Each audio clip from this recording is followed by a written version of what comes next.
On the Business Courier front page centerpiece this week, the new value of Over-the-Rhine housing.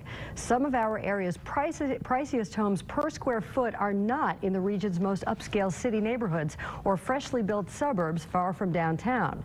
They're in OTR, a neighborhood that barely had any home ownership and did have a reputation for violent crime and drug dealing 10 years ago. But today, there's a new master plan.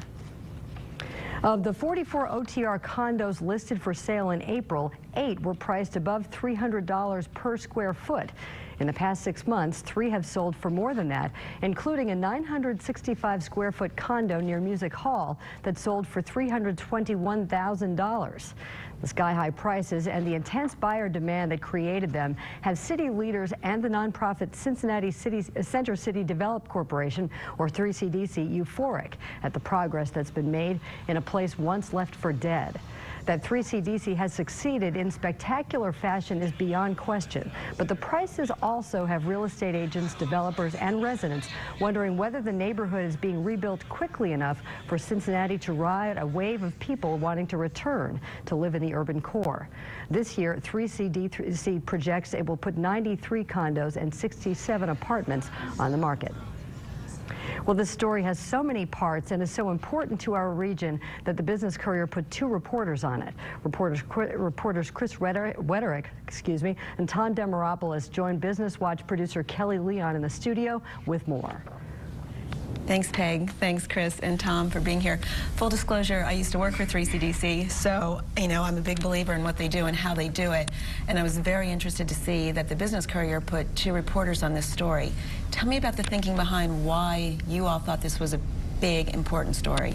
Well, the $300 price point, $300 per square foot price point really stuck out to us as being something that the city hadn't really seen in quite a long time, and that regionally that's a big price point. So we wanted to look in and see why that was.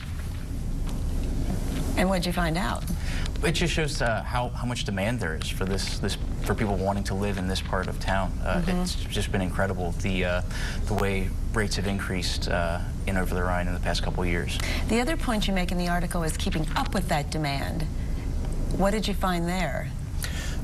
We found that there are some people that are concerned that there's not enough housing being built quickly enough in this kind of housing, this market rate housing. Right, this market rate housing. It was interesting because as we were going to press on Wednesday with this story, 3CDC came out and said, well, we're thinking about selling some of our land to other developers, and not so much land, but the buildings and properties that they own.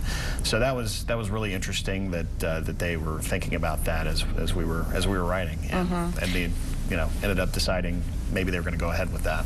And the other interesting thing I thought in the article was Chad Munitz with 3CDC talked about the need to keep this neighborhood for all socioeconomic levels. Right. I think there's some concern by some people that, driving low-income folks out. What did you find in terms of keeping this neighborhood as diverse as possible? Well, that hasn't changed at all. That's always been the goal for 3CDC, and that's something that they are adamant about maintaining in that neighborhood. And that's really not what we found when we were doing our reporting. We just found that the market rate housing continues to go higher, that there's higher and higher in demand, and that there are more and more people in different segments of life that want to live there. Families, young professionals, empty nesters, they all have an interest in being down and Over-the-Rhine. And the mayor was saying how this could have a ripple effect on other neighborhoods. Talk about that just briefly. Yeah, when we talked to the mayor, he's a guy that favors all the neighborhoods in Cincinnati. Yeah. That's what he campaigned on for sure. And his viewpoint is that, okay, if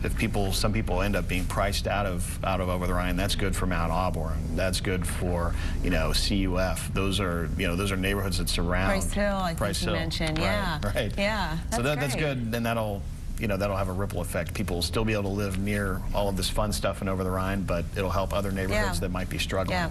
All right. Well, thanks, guys, so much. Great story. If you haven't had a chance, be sure to read it in the print edition. Peg, back to you. All right, Kelly, Tom, and Chris Wederick, thanks.